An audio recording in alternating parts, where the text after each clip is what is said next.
Welcome to News Edge, your sharpest source for daily headlines and deep dives. If you're new here, don't forget to hit that subscribe button and stay ahead of the curve. It was a quiet Tuesday in Washington, D.C., until Canada dropped a bombshell.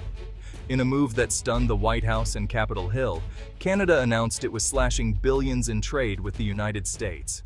For decades, the U.S.-Canada relationship has been a model of stability. Suddenly, that foundation cracked.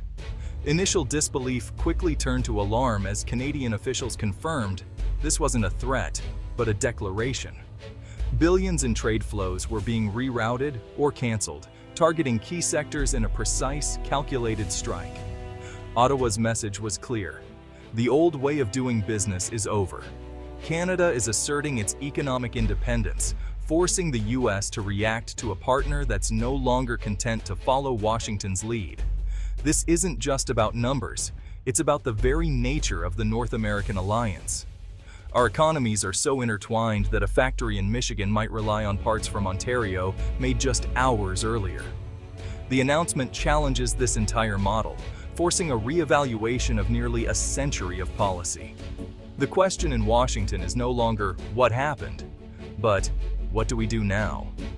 Picture a senior White House trade advisor, coffee in hand, staring at a breaking news alert. Canada slashes U.S. trade by $50 billion. Phones ring off the hook. CEOs, lobbyists, and lawmakers all demanding answers. This isn't another trade spat. It's a fundamental realignment. America's closest friend is signaling it won't follow Washington's lead without question. The economic consequences for millions of Americans could be immediate and severe.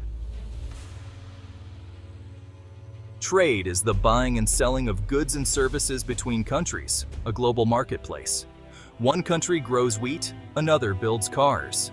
Instead of doing everything themselves, they trade, each focusing on what they do best. This specialization means more goods, lower prices, and higher living standards for everyone. The US and Canada are textbook examples, each other's top trading partners with over $2 billion in goods and services crossing the border daily. It's a two-way street. America sells machinery and produce.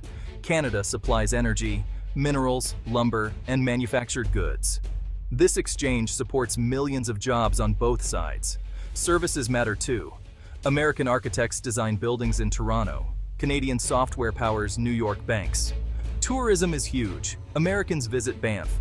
Canadians flock to Florida.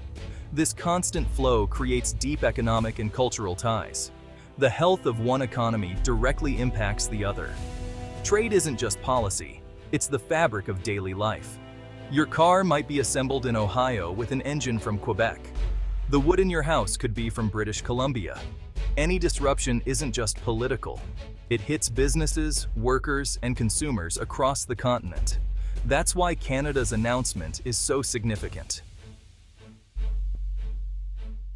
Canada's Minister of International Trade made it official $50 billion in trade with the US would be cut or redirected. This wasn't a single tariff, it was a sweeping policy shift. Federal contracts with US firms were canceled, critical minerals rerouted, and a new carbon tariff imposed on American goods. Washington was blindsided.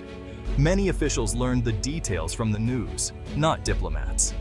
The lack of warning felt like a diplomatic slap, signaling a breakdown in the close communication that once defined the relationship. The cuts hit hard. Tech and defense companies lost contracts, mineral supply chains were disrupted, and the carbon tariff penalized U.S. industries lagging on climate action. The White House issued a terse statement. Deeply concerned, reviewing details. Behind the scenes, urgency and frustration mounted. Lawmakers from border states demanded action as their constituents braced for economic pain. Washington, used to setting the terms, now found itself reacting. The power dynamic had shifted. Suddenly, the U.S. was on the back foot. This was no longer a stable partnership, but a new era of uncertainty. The world's largest trading relationship was being rewritten in real time. The stakes couldn't be higher. To see the real impact, look at the auto industry. A car's parts cross the border multiple times before final assembly. New tariffs or border slowdowns mean delays, higher costs, and layoffs for workers in Michigan and Ohio. Agriculture is hit too. American farmers lose access to Canadian markets, risking lower profits and farm closures. Consumers feel it at the grocery store as Canadian products disappear and prices rise.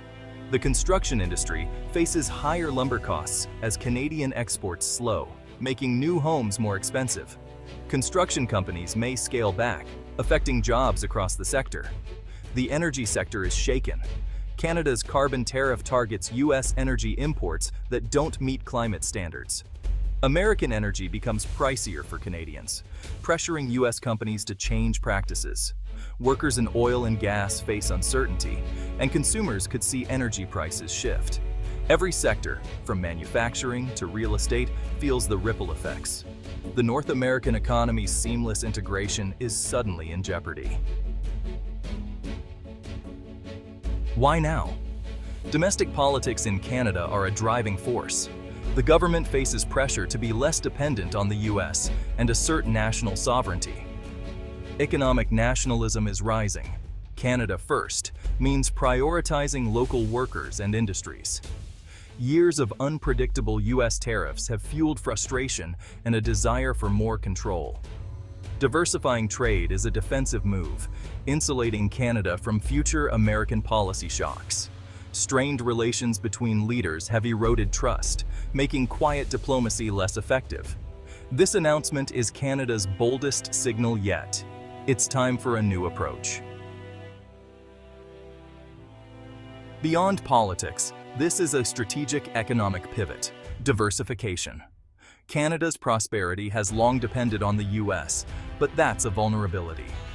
The new policy aims to break that dependency by building ties with Europe, Asia, and South America. The $50 billion isn't just being cut, it's being redirected. Canada is incentivizing businesses to find new markets and suppliers and investing in domestic manufacturing. Instead of exporting raw minerals, Canada wants to process and export finished goods, like EV batteries. It's a long-term play for more skilled jobs and economic resilience. The transition won't be easy. New markets mean new challenges and risks. But the government believes the risk of staying dependent on the U.S. is even greater. It's a historic gamble on Canada's future.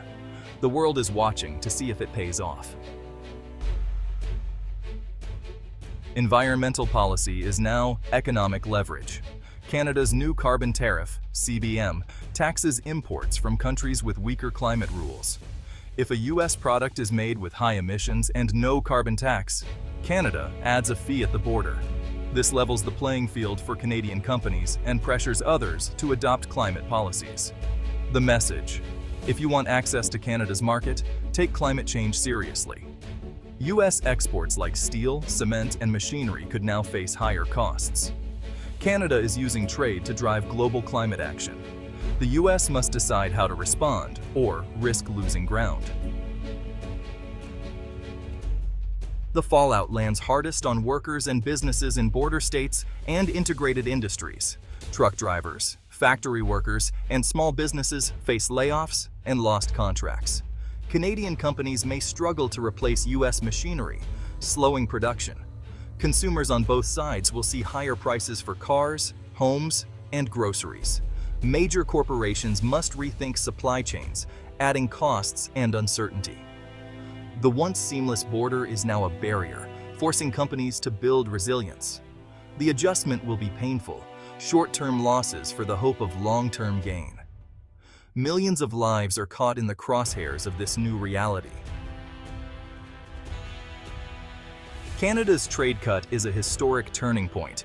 More than a spat, it's a realignment. The era of seamless North American trade is over, replaced by uncertainty and disruption. Industries from autos to energy face new costs and instability. The future depends on choices made in Ottawa and Washington, negotiation or escalation. This is a microcosm of global trends, nations asserting interests, trade and climate policy colliding. The world's watching as the US-Canada border becomes a front line of economic change. No relationship is too stable to be challenged. The next chapter is unwritten, and the stakes couldn't be higher.